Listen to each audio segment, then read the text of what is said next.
My name is Bernard Kelly Edwards. I'm a descendant of the Gumbaynggirr people. I also have Jangari and Bajalang bloodline in me. Dawaandi is a term long held in the knowledge of our ancestors, inviting people to see their reflections in the shadow of their person in connection with country. And then using the legacy work of my parents of patience, awareness, balance and integration, or better known as PABI, blending Dawaandi and PABI together, I believe allows us human beings to go a bit deeper in recovering ourselves from natural disasters or mental health issues or just general lifestyle choices that we're making. Gumbaynggirr people used to walk this land consciously in Dawaandi, walking country, consciously knowing where they are, speaking to them, their Dawaandi on a regular basis so they know where they're going. Well, firstly, I think it's Mother Nature talking to us. And as a group, we need to support each other in a new direction, you know, more consciously aware of the little things. Week one was about taking participants out onto country to see that shadow self. And when you're in water with your shadow, obviously movement has its own expression. So that allows people to have connection to country. My name is Jeannette Besançon and I live in Park Beach Coffs Harbour. Well, connecting is what we need because we are Instagram, Facebooking, Twittering. It's good to a point, but all of a sudden sitting down somewhere, listening to what's happening, cracking the crack of the leaves, or the birds who just doesn't even let Bernard speak, you know, the birds were quick, lastly. It was very funny. Today's more about grounding conversations emotionally, how people are showing up in themselves today, and that's reflections, definition number 2.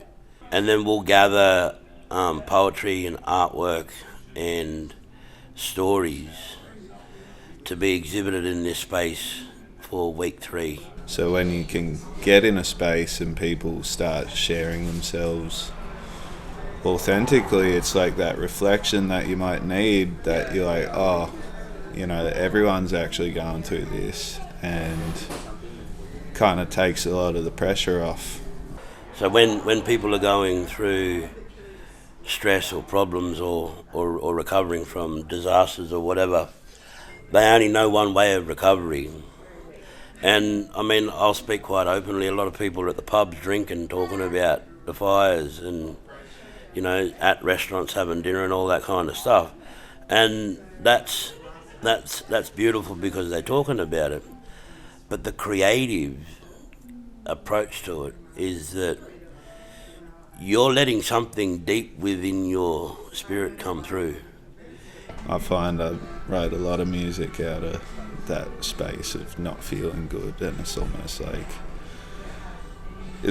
like for me first, and like sometimes I'll need to create something to just like transmute that energy that's in you and just turn it into something beautiful, you know. I think it allows the inside workings to come out. It gives them an avenue of release and reflection and an outlet to express, like I said, that inner world, and it allows you self-process. If you get raw, vulnerable, and actually have the courage to share, then that gives the next person permission to share. I think in that space of creation allows us to know that it's a go-to place regularly when we've got worry hanging over us, or we've got recovering from disasters and our house has just been swept downriver. Go somewhere outside the norm, and the norm's not always going to be the pub that fixes problems. I sat with her, but felt miles away. I look in the mirror without knowing what to say, with the only certainty that she didn't deserve me. Soul contracts at play, the remembering why I came. Now all I do is laugh all day. This is the key for us all. Whether you're surviving a pandemic or you're surviving colonisation, country is always the key. Because what we're recovering from was made by mother and destroyed by mother. It's the cycle of life. Once we get our head wrapped around that operation, we'll love that beautiful mother of ours a hell of a lot more.